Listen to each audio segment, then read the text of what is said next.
వడ్డెర BC హక్కుల పరిరక్షణ కమిటీగా నేను ఈ కులగణన గురించి 2010లోనే మేము జిల్లా మొత్తం 46 మండలాలు ఆనాడు పోరాటం చేశాం.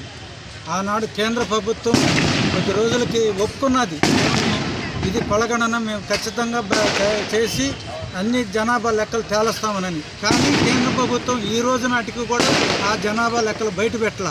కానీ ఈ రోజు నాడు ఈ రాష్ట్ర ముఖ్యమంత్రి జగన్మోహన్ రెడ్డి గారు కులగణన చేసేదానికి ఆయన అంకులార్పణ చేసినందుకు మేము సంతోషిస్తున్నాం. కానీ మా కులానికి బీసీ కులాలకు అన్యాయం జరగకుండా ఉండాలంటే కనీసం ఒక నెల రోజులు టైం ఉండాలా.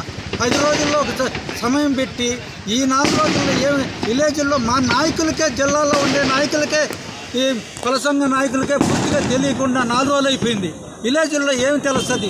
అందుకని జిల్లా కలెక్టర్ ద్వారాగా రాష్ట్ర ప్రభుత్వానికి పంపించి నెల రోజులు టైం